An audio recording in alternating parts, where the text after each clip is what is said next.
Tiens-toi tranquille et écoute maintenant. I'm going in. That's the year 2000. I've seen things you people wouldn't believe.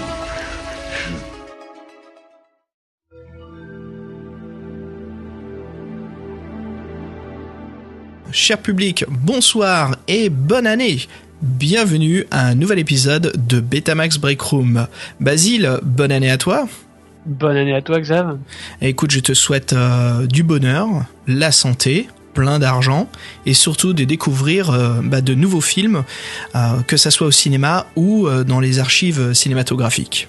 Eh ben écoute, bonne année à toi aussi, Xavier. D'excellentes choses. On a encore beaucoup de films à analyser, à critiquer. C'est vraiment notre plus grand plaisir. On va continuer à s'en donner à cœur joie. Pour changer un petit peu cet épisode-là, on va aborder un thème pour la soirée. Nous allons discuter de films d'animation japonais.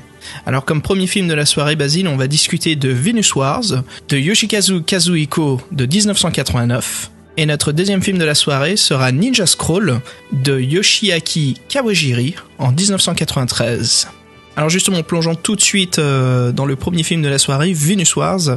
C'est ça, un univers résolument axé sur la science-fiction, mais on peut le dire, c'est quand même avant tout un film très orienté action. Tout à fait, avec avant tout nos protagonistes, nos personnages, nos héros qui sont des adolescents, qui carburent d'énergie, qui sont prêts à tout pour défendre leur planète, leur génération sur la planète Vénus.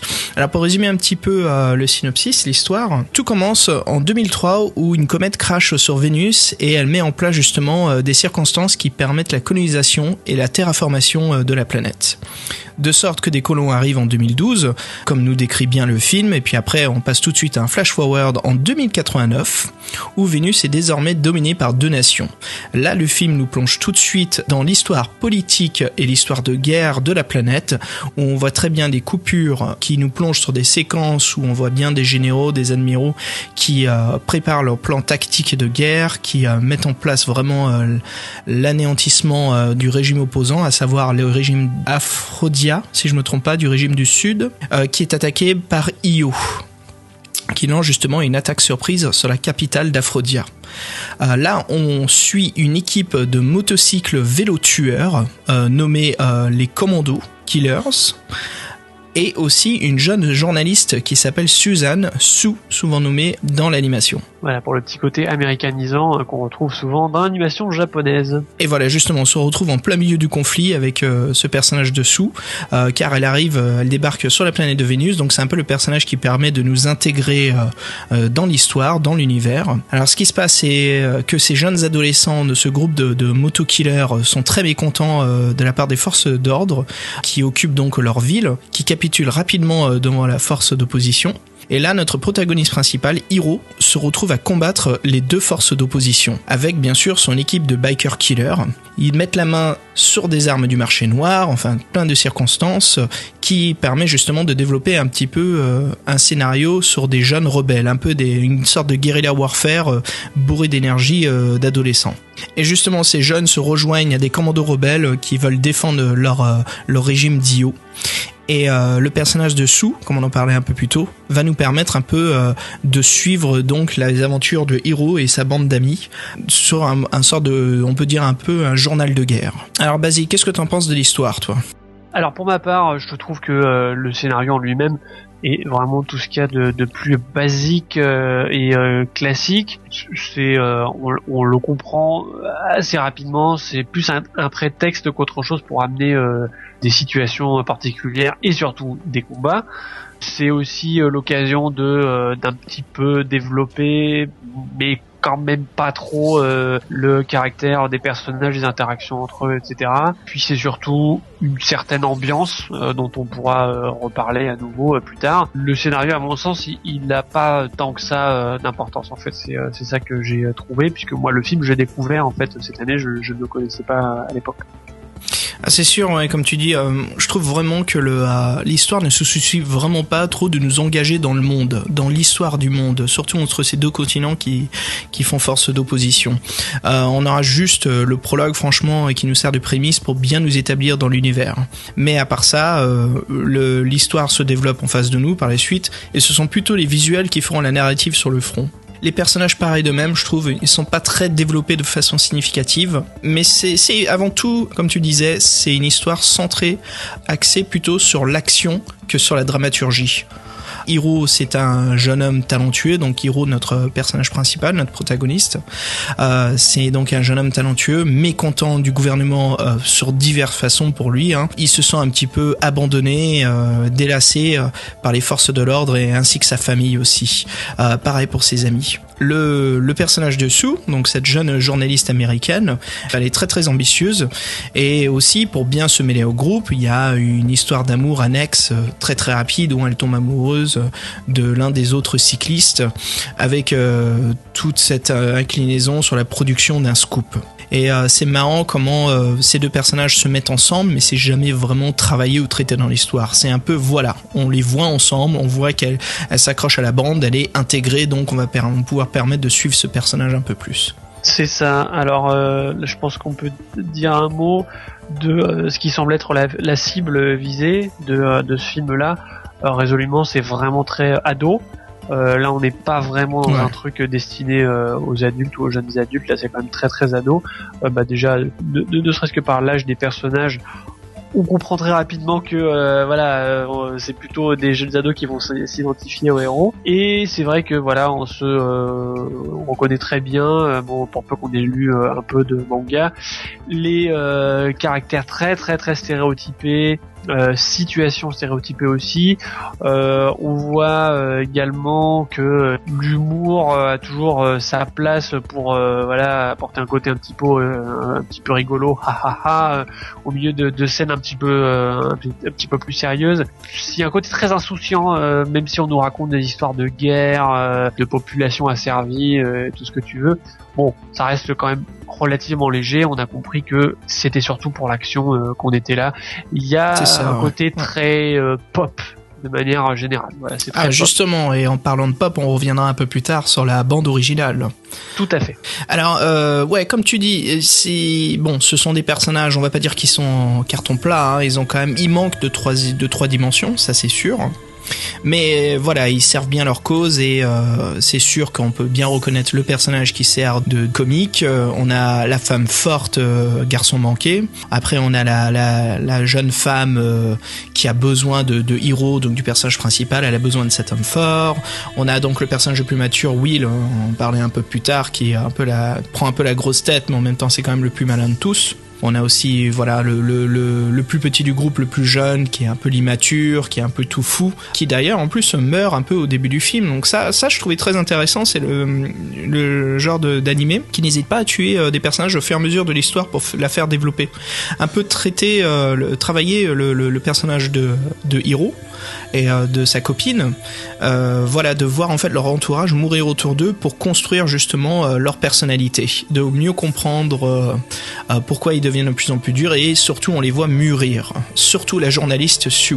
Ça c'est sûr qu'on la voit au début, c'est un peu la nanette qui n'hésite pas à soulever un peu sa jupe pour obtenir des informations un peu plus juteuses sur la planète Vénus, et au fur et à mesure du film, elle en a vraiment rien à cirer de ce qui se passe dans le gouvernement, des forces d'opposition. Et elle finit par s'intégrer vraiment au gouvernement, de vouloir aider le gouvernement d'Io, donc qui est le gouvernement d'Io, hein. Je résume plus simplement, c'est un peu le régime qui est en chute et qui est vu comme le régime des gentils. Les forces d'opposition, bien sûr, sont vues comme des grands méchants, le régime d'Aphrodia. Donc voilà, en effet, on est vraiment dans un manga où il se passe beaucoup de choses, et il y a quand même on sent une évolution, je trouve, dans le scénario du côté ado à adulte. Alors moi, pour ma part, c'est pas vraiment ces côtés-là qui m'ont séduit.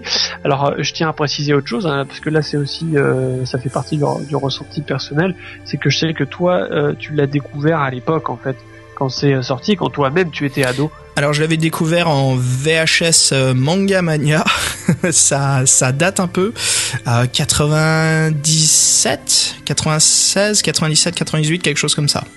Donc en effet, adolescent au collège, hein. Donc c'était le film vraiment parfait pour l'âge que j'avais, de motivation, d'inspiration, d'aventure, de se lâcher un peu quoi, hein, sur un superbe film. Enfin moi je le trouve vraiment très bon, l'animation est vraiment intéressante dans ce manga, donc il a pas mal de points forts et de bonne qualité, ouais. Mais c'est vrai qu'il a ce côté très ado. C'est ça, alors que moi pour ma part, voilà, je l'ai découvert tard avec mes yeux d'adulte, et c'est vrai que on peut plus difficilement justement être s'identifier à ces points-là.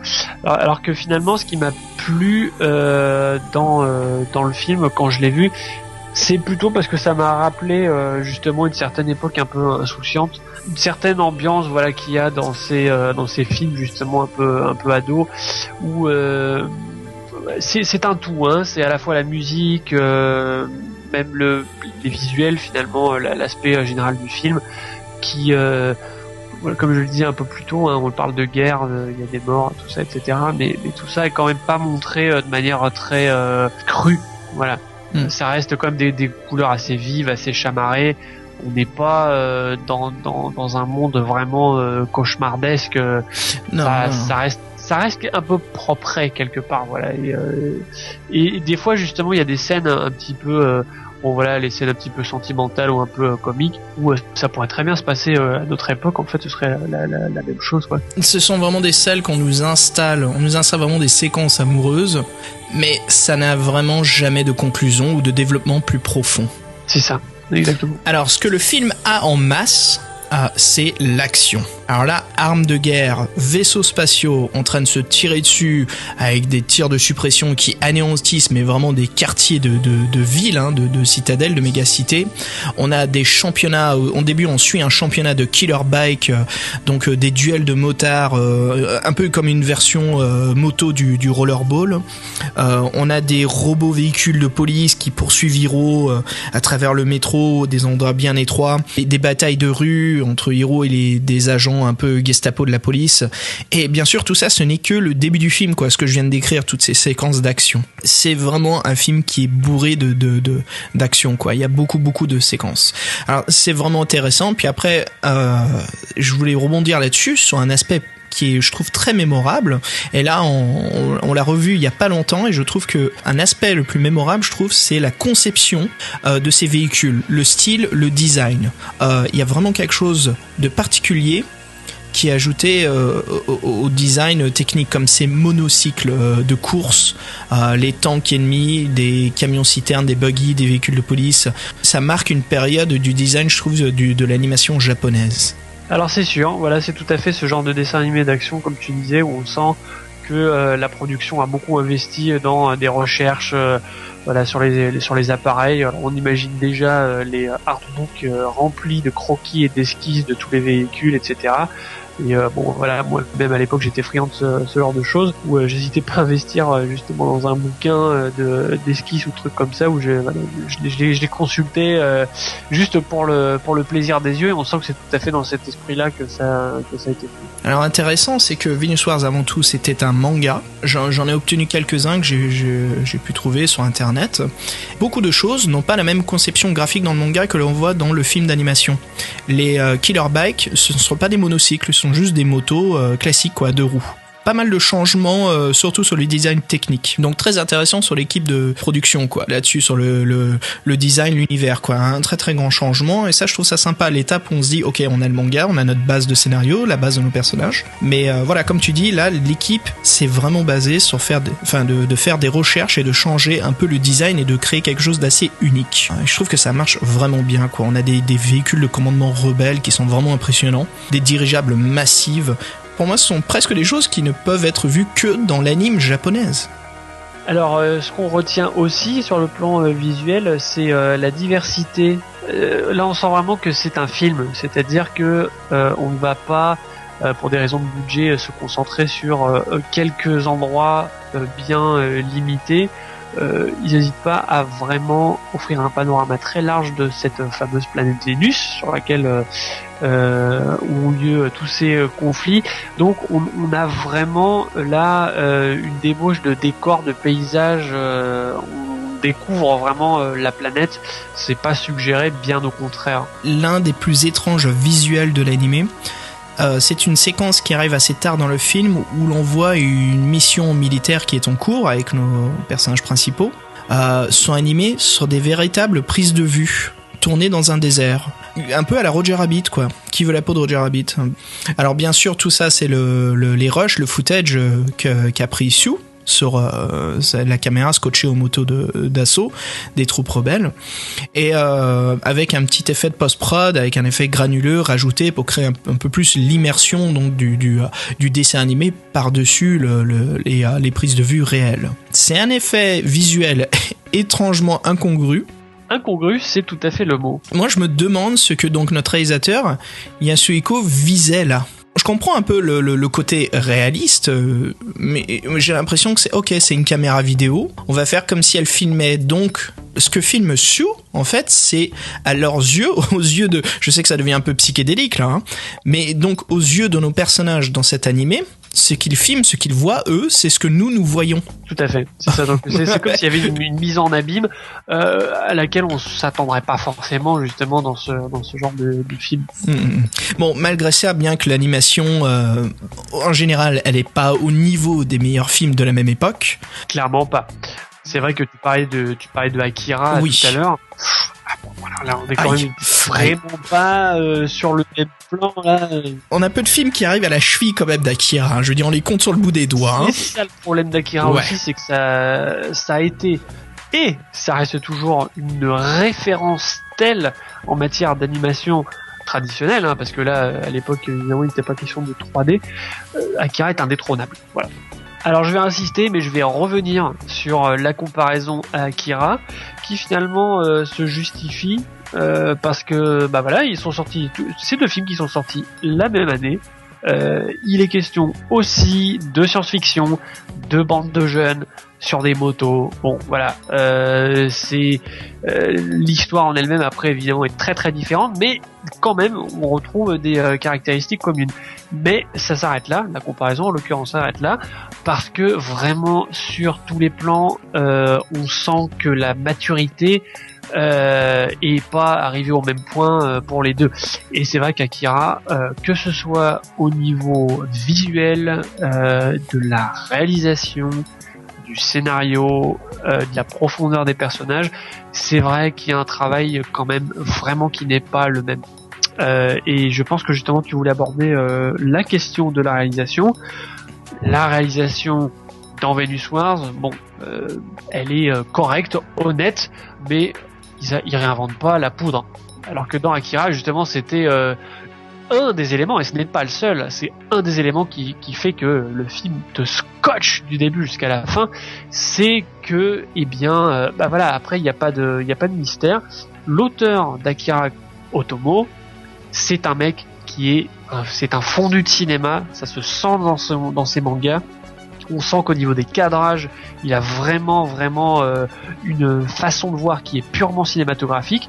Et c'est lui qui a réalisé l'animé et ça se sent. Voilà, là on est dans le domaine du cinéma. Là, c'est pas du manga animé à l'écran, c'est vraiment du cinéma. Je pense qu'on peut résumer vraiment la différence que l'on voit dans Venus Wars et d'Akira, c'est la mise en scène. Mise en scène dans Akira très profonde, très portée sur le développement des personnages, sur leur psychologie, la façon comment ils réagissent au développement de l'histoire en phase 2. Un traitement quasiment comme si ces personnages créés sur papier étaient réels. On leur donne cette profondeur de ressenti sur l'évolution de l'histoire autour d'eux. Pendant que dans Venus Wars, on se concentre au fait d'aboutir le scénario. Alors je dis pas que le scénario est mauvais et que les personnages sont dessinés d'une façon rapido, sans profondeur, mais c'est vrai qu'il manque potentiellement de développement psychologique entre eux. Les relations entre les personnages sur ce qui se passe autour d'eux est rapidement expédiée, rapidement mise en place, et ce n'est pas qu'on l'oublie, mais c'est que ok, on a compris, on passe à autre chose. L'énorme différence, c'est que derrière, on sent qu'il y a la puissance de l'imagination d'un auteur. Ouais. Et c'est ça qui fait toute la différence, c'est que derrière, il y a un auteur. Otomo, et ben voilà, c'est un mec qui a une imagination absolument débordante. C'est pas n'importe qui. Et c'est un type qui, en plus de ça, sait traduire justement ces idées folles qu'il a dans sa tête. Il arrive à les traduire sur le celluloïd comme sur le papier. Et c'est là tout son talent, qui n'est pas partagé par tant de monde. Voilà, c'est ça. Je pense, Basile, hein, je pense que tu seras entièrement d'accord avec moi, mais que Akira méritera un spécial Betamax Break Room. Clairement. Alors justement, je voulais revenir là-dessus en parlant d'Akira. On a aussi la musique d'Akira, très spécifique. Et là, je voudrais qu'on aille tout de suite sur la musique, la bande originale de Venus Wars. Alors, aussi inégale au point incongru, occasionnel, c'est la bande originale de ce film. Elle fait parfois un excellent travail pour améliorer l'intensité et l'ambiance de la mise en scène. Mais dans un trop grand nombre de fois, Basile, je trouve que elle fait recours à la fin des années 80 avec des musiques, des beats pop-rock. C'est complètement pop. Le générique de fin, pop. Voilà, c'est ça. Et là, on n'est pas dans la subtilité, c'est le moins qu'on puisse dire. Alors, c'est vraiment bizarre où on met en place du pop au lieu d'une orchestration d'ambiance pour bien digérer l'aventure. Et la fin, justement, nous met un morceau de pop. Et on se dit, mais je viens d'assister à une énorme aventure, c'est pas facile de partir sur un morceau comme ça, quoi. Mais en même temps, c'est complètement raccord avec la cible visée, encore une fois. Ça, c'est sûr et certain, ouais. Alors, Basile, pour conclure, Venus Wars, c'est une sensation qu'on voit souvent dans les films d'animé ou les OAV de haut de gamme, qui étaient faites à l'époque surtout, où il n'y avait pas encore d'animation numérique, il n'y avait pas de CGI, qui sont maintenant devenus monnaie courante aujourd'hui. Tout à fait. Là, on reste dans un film d'animation à l'ancienne. Et je trouve justement qu'il délivre avec succès des séquences d'action bien palpitantes et il vaut le coup d'œil juste pour ces séquences d'action. Pour ma part, bon, je le recommanderais pas forcément. Je me suis pas ennuyé en le voyant. Comme je l'ai dit, c'est essentiellement parce que j'ai retrouvé des sensations de mon adolescence finalement, que j'ai pris plaisir à le regarder. Donc c'est essentiellement le facteur nostalgique en fait qui a fait que j'ai apprécié certains éléments du film. Mais sinon, pour moi, il reste quand même un peu fade finalement. Encore une fois, en le voyant maintenant à un certain âge, mais je doute pas un seul instant que si je l'avais vu à l'époque quand il était sorti, il m'aurait beaucoup plu. On voit quand même, je trouve au final, que c'est un film d'animation qui marque quand même une époque précise de l'animation japonaise. Tout à fait. Et bah justement, pour conclure sur Venus Wars, on va vous diffuser un morceau de la bande originale, un morceau très pop rock, très très sympa. On vous dit à tout de suite. À tout de suite.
Notre deuxième film de la soirée est Ninja Scroll de Yoshiaki Kawajiri de 1993.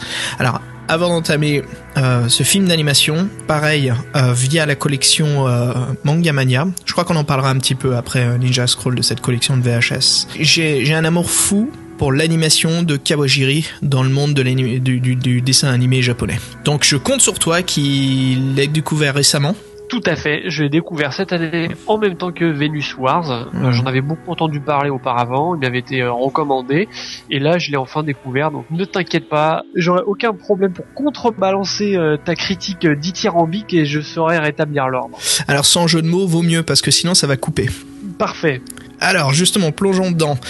Ninja Scroll. Franchement, à présent, Basile, bon c'est bon, tu viens de le voir, mais si vous n'avez pas entendu parler du Ninja Scroll en tant que fan d'OAV, de cinéma, de adaptation de manga ou de films d'animation japonais, vous êtes passé à côté de quelque chose. Vous avez soit vécu dans une grotte dans le désert du Sahara pendant les 20 dernières années, ou c'est juste que vous n'êtes pas familier avec le pays du Japon dans son ensemble. En tout cas, pour les 10 dernières années, Ninja Scroll a servi vraiment, je pense, de drogue d'introduction pour le monde de l'animation du Japon. 9 fois sur 10, si vous parlez franchement à n'importe quel otaku donné, ils vous diront que l'un de ces premiers titres d'animation qu'ils ont vus, que ça soit en VHS ou peut-être un peu plus tard en DVD, mais il n'y a pas si longtemps que ça dans ce cas-là, c'était Ninja Scroll. À savoir, Basile, il y a plus de 10 éditions VHS et DVD combinés qui existent de ce film d'animation. Alors, soit on l'aime, soit on le déteste. C'est un ajout permanent à la culture animée en France, mais surtout en Amérique. Ce film Ninja Scroll est vraiment aux côtés d'Akira et Ghost in the Shell. Alors, je dis pas au niveau de scénario, mais en tout cas en vue.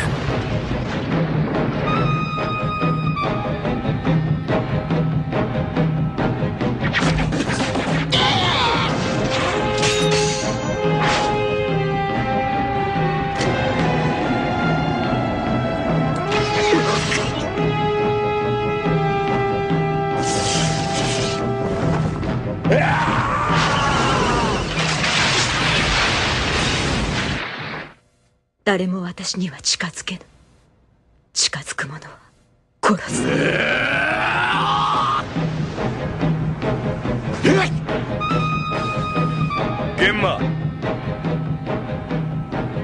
地獄から鬼どもを連れて戻ってきたらしい。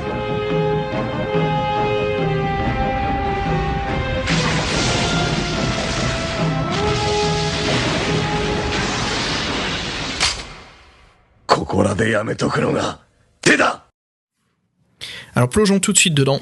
Basile, résume-nous un petit peu le synopsis de Ninja Scroll. Alors, le synopsis, il est tout de même assez simple, parce que là, encore une fois, c'est quand même aussi un film qui est résolument orienté action.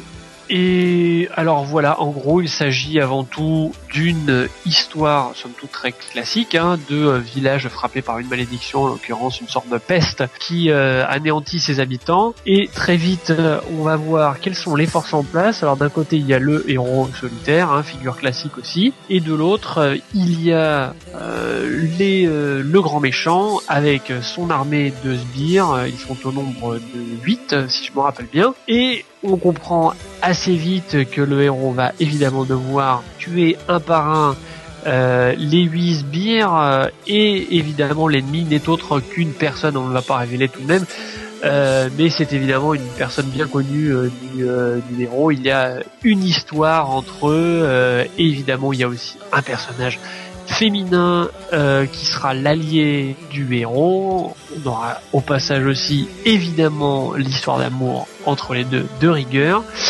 Voilà, donc tout ça, c'est vrai que c'est du classique encore une fois, mais l'essentiel, voilà, c'est pas forcément d'être absolument original, l'essentiel c'est de le faire bien.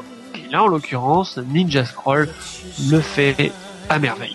Et tout ça dans un décor de l'époque Uedo japonais. Voilà, alors c'est avant tout ça, je pense, qui a beaucoup plu, qui a attiré les jeunes ados que nous étions à l'époque.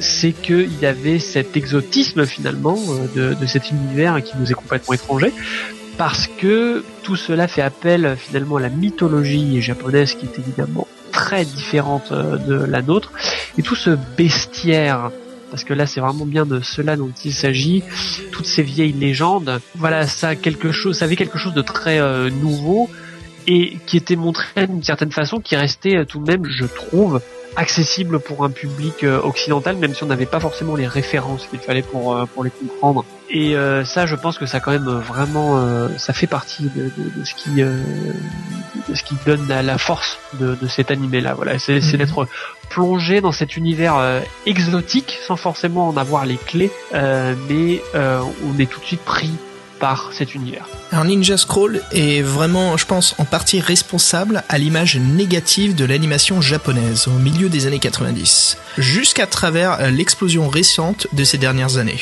Moi ça me plaît, mais pour être sincère, ce film est ridiculement violent, abusif envers les femmes et essentiellement rempli de séquences d'action et de gore. Alors, c'est vrai, mais en même temps, alors tu soulèves un point très intéressant, parce que finalement, on se souvient qu'en France, justement dans les années 90, Dieu sait si il a été question des mangas. Je disais les années 90, non, en fait ce n'est pas vrai, c'est dans les années 80 qu'ont eu lieu l'essentiel de la polémique sur la violence et le sexe dont les mangas étaient pleins, et qui ont vraiment provoqué des levées de boucliers au sein des associations de parents d'élèves. On se souvient de Ségolène Royal, même à l'époque, qui en avait fait son cheval de bataille, et qui allait de plateau en plateau de télévision pour raconter sa quête de l'anti-violence, en fustigeant les fameux dessins animés japonais du Club Dorothée de l'époque, qui étaient principalement montrés du doigt. Et force est de constater que Ninja Scroll, alors là pour le coup, c'est vraiment exactement ce qui a été dénoncé à l'époque, c'est-à-dire c'est de la violence extrême et du sexe un peu gratuit. C'est une version enrichie de Ken le survivant, j'ai l'impression de voir.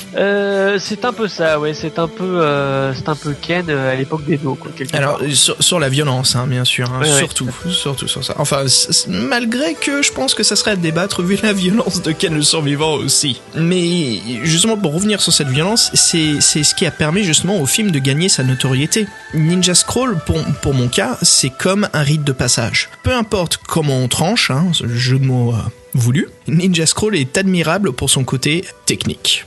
Et alors, c'est intéressant que tu soulèves ce point. Je pense que je l'aurais vécu tout à fait de la même manière que toi si je l'avais vu à l'époque. C'est-à-dire que là, j'aurais été en face de cet objet particulièrement cru et violent. Je pense que ça m'aurait fait un drôle d'effet. Là, je l'ai revu en tant qu'adulte. Et même si, j'avoue, hein, j'ai quand même été assez interpellé justement par ce côté très violent. Alors que tous les deux, je pense qu'on peut le dire, on a quand même vu pas mal entre-temps, hein, des films qui...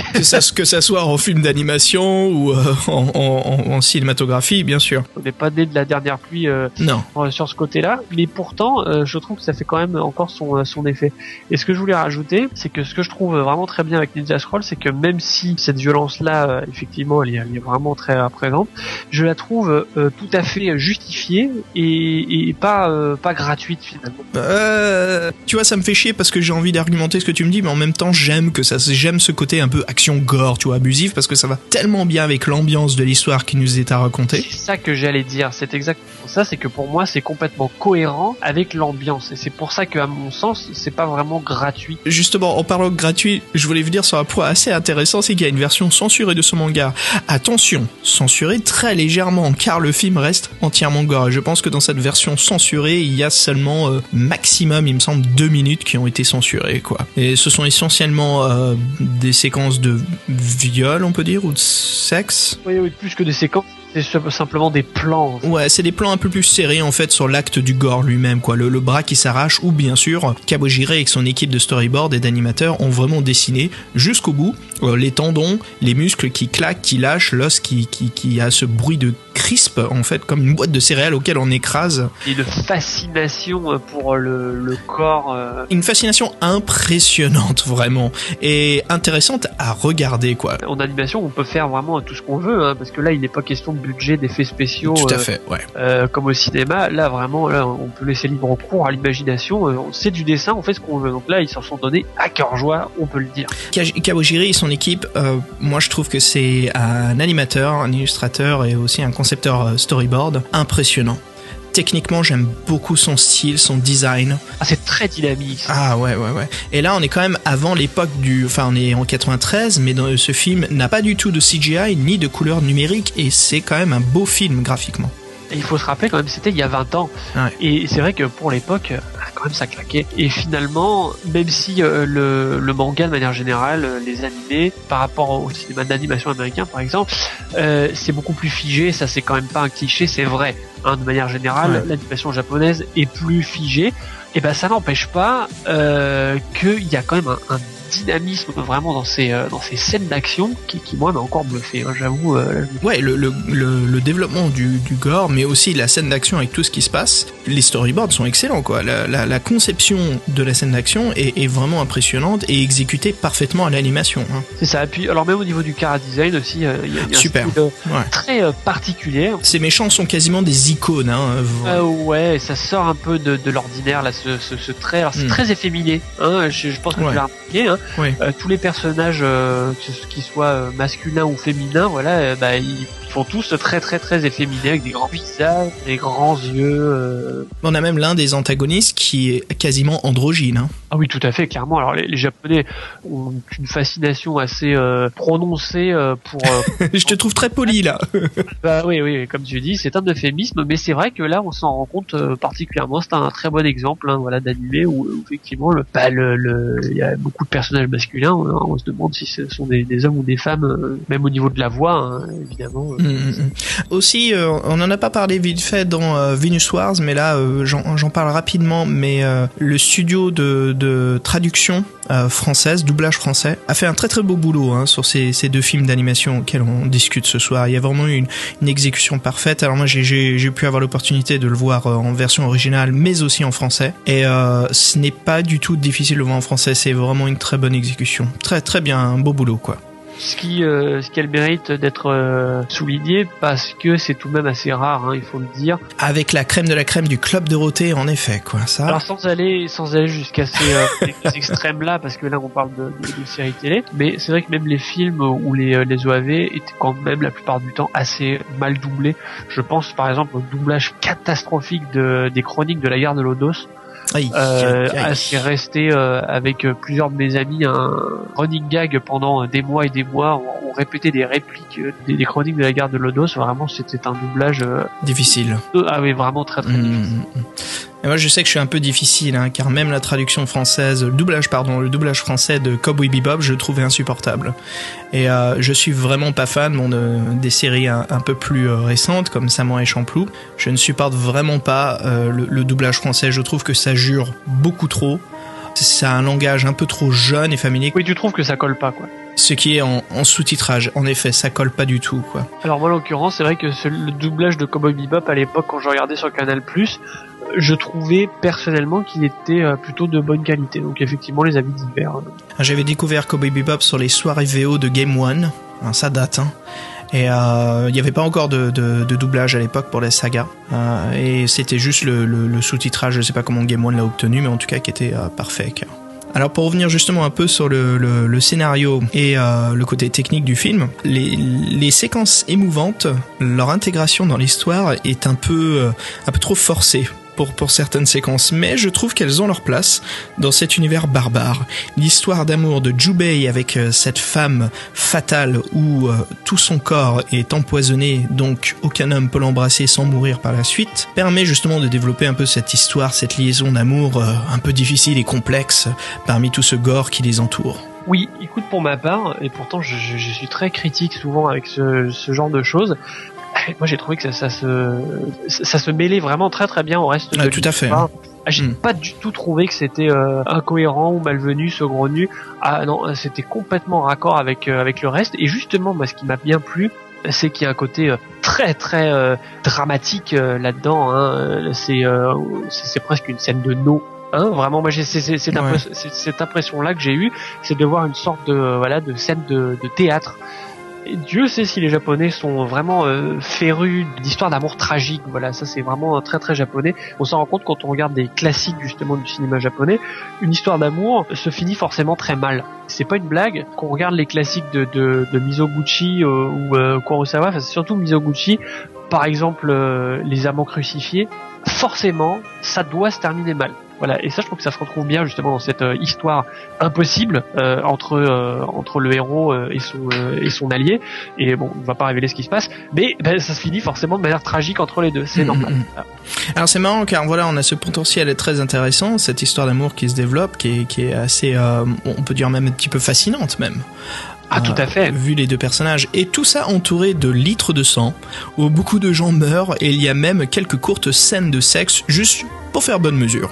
Ah oui, c'est vrai. Voilà. Alors là, c'est vrai que il faut l'avouer, quand on le regarde, on prend tout simplement un plaisir. C'est un plaisir coupable finalement. Voilà, on se retrouve complètement voyeur, en particulier devant ces scènes de sexe. Là, c'est vraiment faire appel finalement à nos bas instincts, mais on s'y laisse prendre avec plaisir en fait. C'est un film quand même pour la jante masculine généralement, je dirais. Clairement masculin. Il y a pas photo. Ninja Scroll, c'est vraiment un univers très très très testostéroné, et ce qui est quand même paradoxal puisque comme on le disait, la plupart des personnages sont quand même très féminins en apparence. Et les personnages féminins sont très forts aussi. Tu fais vraiment bien de le souligner, justement, c'est quelque chose que j'ai apprécié aussi dans le film. J'y ai vraiment pensé à cet aspect-là. J'y vais de mes petites considérations personnelles, culturelles sur le Japon.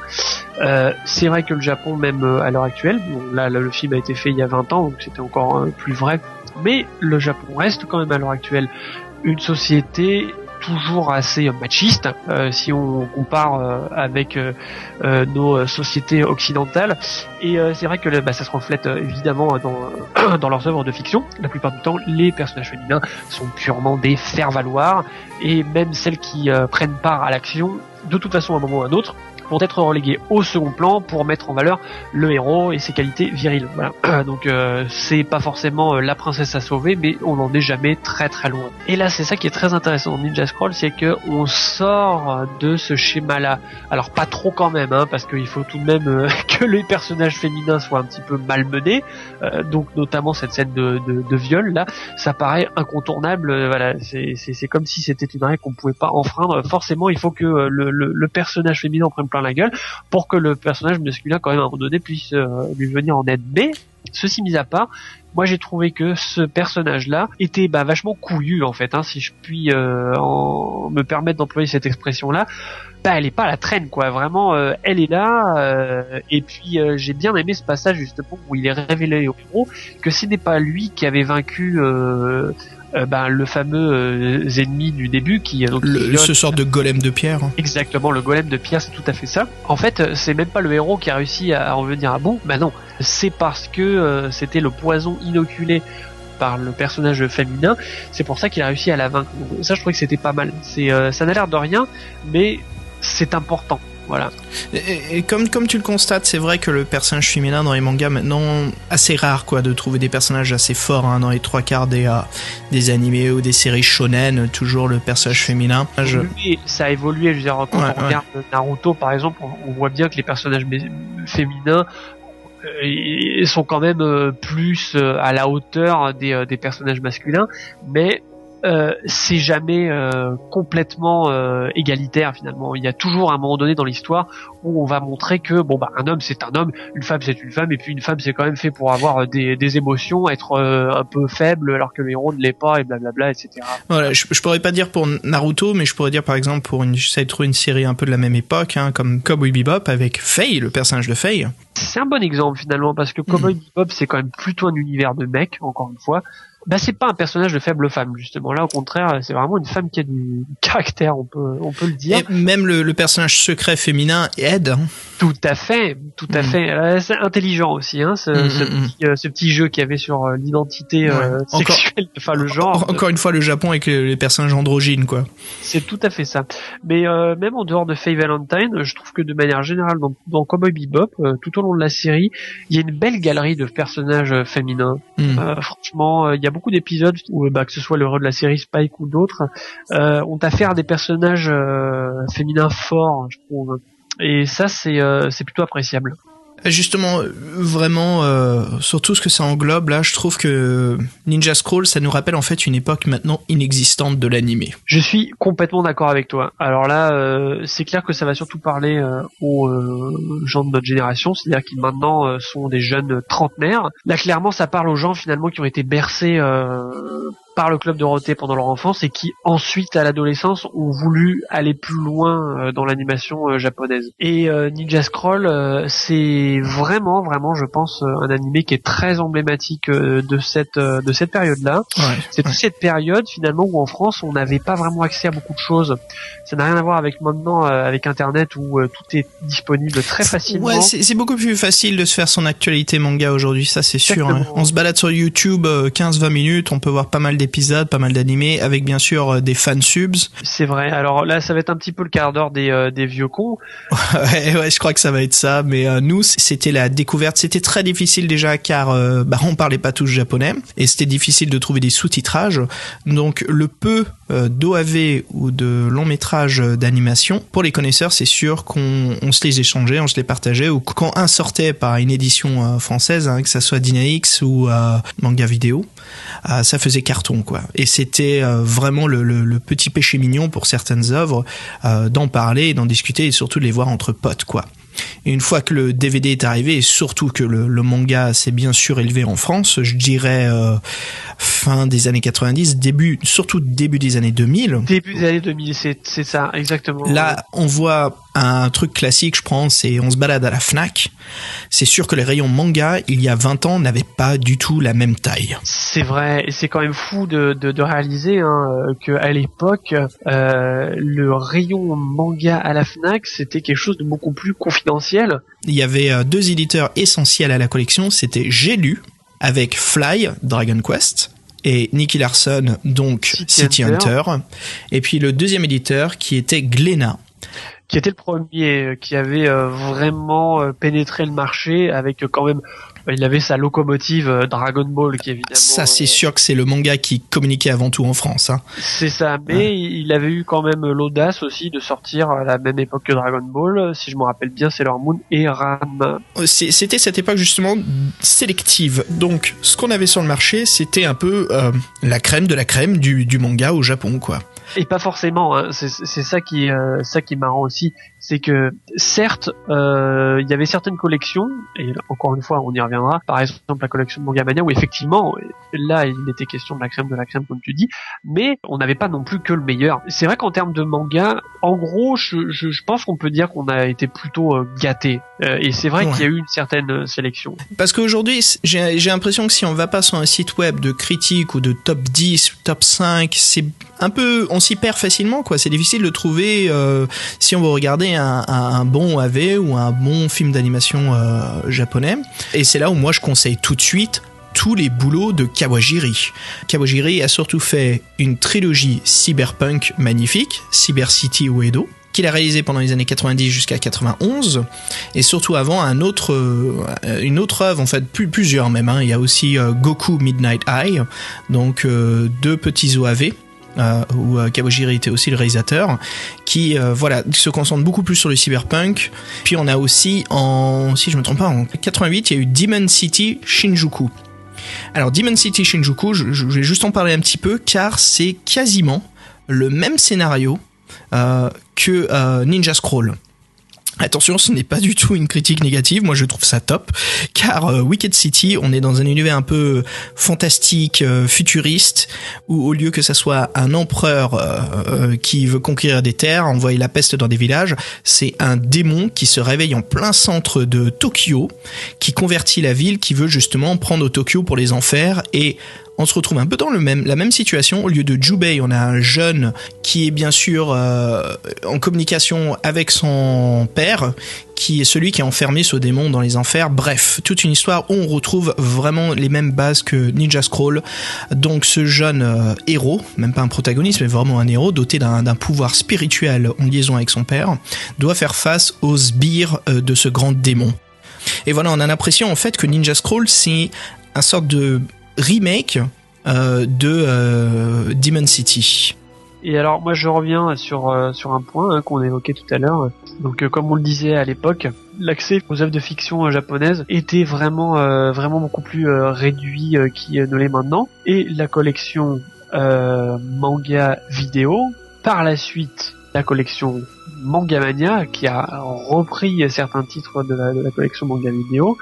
Il y a eu une première vague en fait qui est sortie en kiosque, en VHS. Et ensuite, il y a eu une édition DVD, toujours en kiosque, qui est sortie quelques années plus tard. Début des années 2000 même.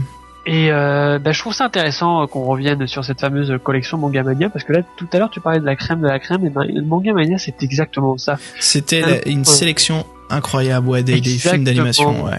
Exactement. Alors, je sais pas qui sont les gens qui ont fait cette sélection-là, mais je pense que c'était en grande partie des passionnés et que c'était pas forcément seulement des gens qui étaient finalement peu scrupuleux de ce qu'ils achetaient et qui voyaient juste le côté le côté trash et sexy, et qui se disaient que de toute façon ça allait se vendre, donc peu importe la merde que c'était, ça il y aurait pas de problème pour les écouler. Il y avait forcément aussi ce côté-là, hein, faut pas se voler la face, mais n'empêche que je pense que ça a aussi été le travail de gens qui étaient vraiment passionnés d'animation japonaise et qui ont voulu que soit accessible en France cette culture-là, ce cinéma-là, parce que oui, là on parle de long métrage d'animation, donc c'est du cinéma. Et je pense qu'on a été beaucoup justement à être marqués par cette collection.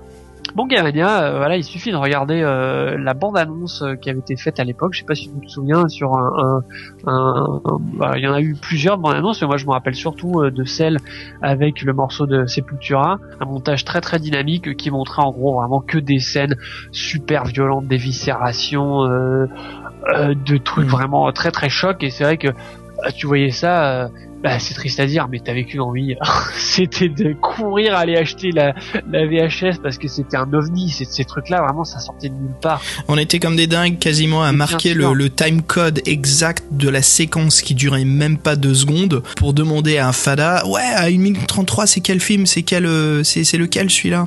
Exactement. Ah, ça c'est 3x3 Eyes, non, ça c'est Venus Wars, ça c'est Akira. Écoute, moi je fus l'une de ces victimes heureuses à collectionner les VHS, et c'est une collection que je garde toujours aujourd'hui, que je garde, je dépoussière, je garde toujours en forme, car à savoir la différence entre celle-ci en VHS, c'est que l'édition DVD, ce n'était pas tout à fait les mêmes œuvres.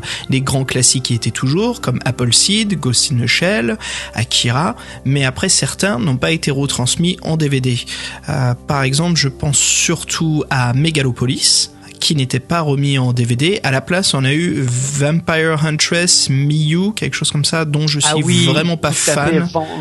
Vampire Princess Miyu. Alors je sais qu'il y a tout un culte et un fan club, je comprends tout à fait, hein, mais moi après à mon goût, ça manquait quelque chose, quoi. Et je pense que c'est à force de me nourrir d'adrénaline qu'on me donne pendant un moment un manga où il y a beaucoup moins d'action et qui pourtant a dans le titre Vampire, que tout de suite j'ai pas réussi à accrocher. Je trouvais aussi le personnage féminin très très faible et un peu et alors c'est pas le même genre, hein, c'est vrai que parce que là on va quand même vraiment plus vers le shoujo, hein. Ouais, c'est ça en fait qui me donnait vraiment pas envie de continuer à regarder. Pourtant je suis collectionneur, donc j'ai quand même continué à acheter les DVD.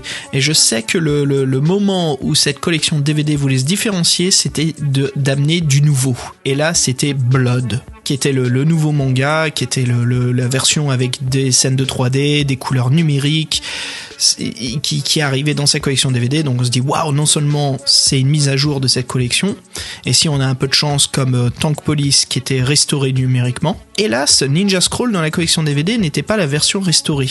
Ça c'est bien dommage. C'est vraiment dommage. Ouais. Parlons un petit peu du personnage principal de Jubei, Basile. Donc un personnage plutôt beau, hein, avec un côté un peu grossier mais très civilisé. Tout à fait. Alors effectivement, c'est vrai que Jubei n'est pas l'archétype qu'on retrouve très souvent dans ce genre de dessin animé, avec le héros qui doit forcément être le loup solitaire qui ne décroche jamais un sourire, avec un air tout le temps complètement blasé. Tout le contraire de Cobra, par exemple. Exactement, voilà. Il est forcément imbuvable avec les personnages féminins en particulier, mais avec tous les personnages en général. Et c'est évidemment ça qui est censé lui donner la classe. Hein. Et c'est vrai que Jubei n'est pas comme ça. Et quelque part, finalement, il me fait penser un petit peu à Spike dans Cowboy Bebop, qui a un petit peu ce côté parfois un peu nonchalant, qui fait des petites blagues, mais un peu pince sans rire. Et ça, j'ai bien apprécié ce côté-là. Basile, justement, le personnage de Jubei met parfaitement en scène les séquences d'action, quoi. De toute façon, hein, là c'est le côté shonen qui ressort. Hein. C'est dès le début, on l'annonce. Hein, ça va être le mec le plus balèze au sabre qui n'a jamais existé en gros. Enfin, c'est plus ou moins ce qu'on nous dit dès le début. Donc il n'y a pas de surprise là. On sait qu'on va le voir tailler avec son sabre bien comme il faut. Et faut le dire, on en a pour notre argent parce que c'est vrai que les combats sont vraiment super bien menés. Grande diversité dans les ennemis avec les différentes techniques. Ils ont tous des physiques pas possibles entre celui qui ressemble à une sorte de Quasimodo, le ninja qui sort de l'ombre avec une animation très très particulière, très perturbante là. Hein, tu sais quand on a l'impression c'est presque un ascenseur là, qui monte et qui descend de l'ombre, mais c'est très bien, c'est parfait, ça, c'est exactement cohérent avec l'univers en question. Et puis alors, il y a, je bifurque un petit peu.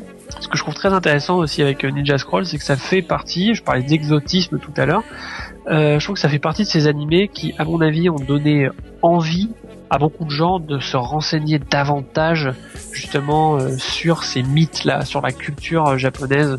Il y a des œuvres comme ça qui sont très riches en matière de référence et qui donnent envie d'aller plus loin, qui donnent envie d'aller se renseigner sur l'origine de tel ou tel personnage qui est inspiré d'un monstre mythologique, un monstre sacré, etc. Et les grands samouraïs de l'époque aussi, par exemple, aussi comme ça, exactement, voilà, c'est ça, les héros qui, ça évidemment on ne peut pas le savoir en France à moins de se renseigner sur le sujet. Ce sont souvent des héros qui font l'objet de séries télé, de films à suite. Je pense par exemple au fameux Zatoichi qui est connu uniquement en France par le film de Kitano qui est sorti Baby Cart aussi par exemple. Baby Cart, tout à fait.